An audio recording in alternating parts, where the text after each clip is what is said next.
July 4th, a team of 14, 12 from Florida and 1 each from Michigan and Arizona, began our journey to Nicaragua for the purpose of sharing the salvation message of Jesus, God's love for every person, help for those in need, and encouragement. We joined the John McVeigh family, whom we had met 5 years earlier on our second trip to Nicaragua. They facilitated our team, setting our itinerary, acquiring lodging, transportation, and translators. On Sunday, we went to La Canyon Baptist Church. The different languages and worship styles blended together to offer praise to God.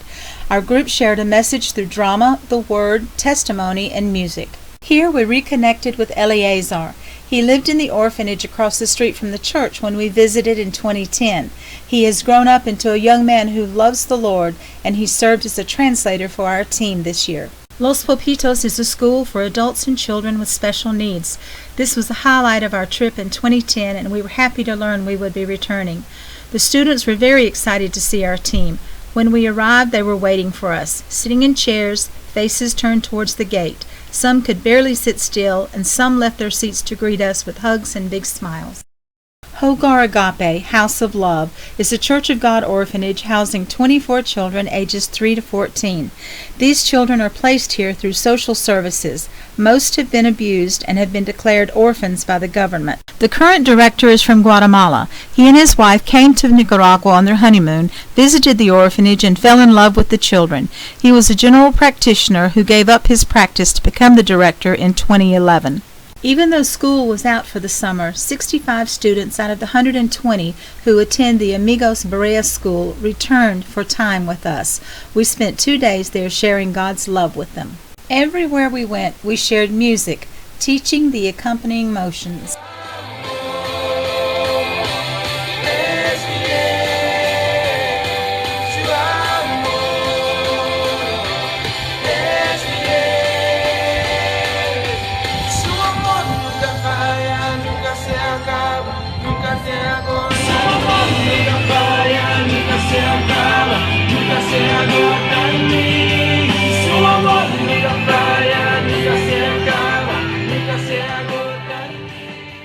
The story of Elijah and God's comfort and Jesus rescuing us from sin were told in drama at every location.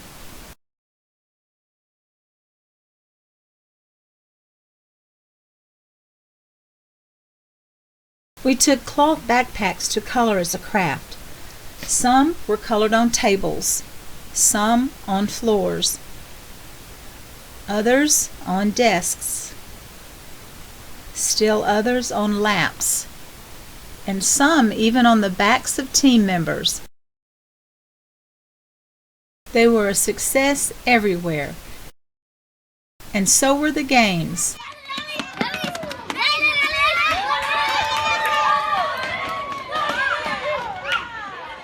Hundreds of balloons were inflated into various shapes, dogs, hats, and swords. But when the balloon helmets were donned and the balloon swords were drawn, the balloon wars began. Face painting was also in great demand.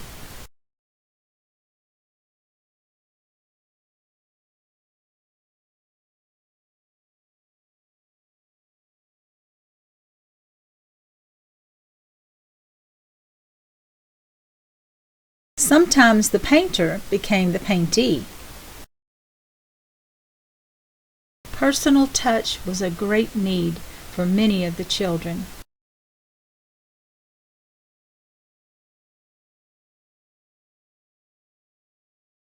And just plain fun for others. Jesus said in a parable concerning the Great Supper in Luke 14:23, "The master told his servant, 'Go out into the highways and the hedges and compel them to come in, that my house might be filled.'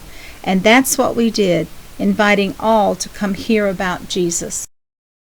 We fed over 230 children and more than 30 adults at 3 locations. First was at a Church of God of Prophecy,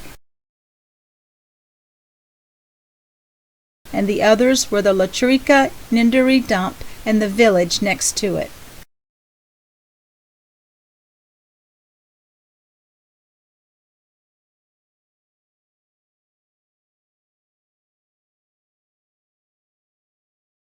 One of our new friends is named Wendy. She lives in the dump with her family. Her mother agreed for her to come to our program, and she loved it. Eleazar, our translator, who grew up in an orphanage, said to us, "When a group comes, we like it, and they make us feel good. But when they come back, we know that they love us." We will never forget our old friends or the new ones we have met this time.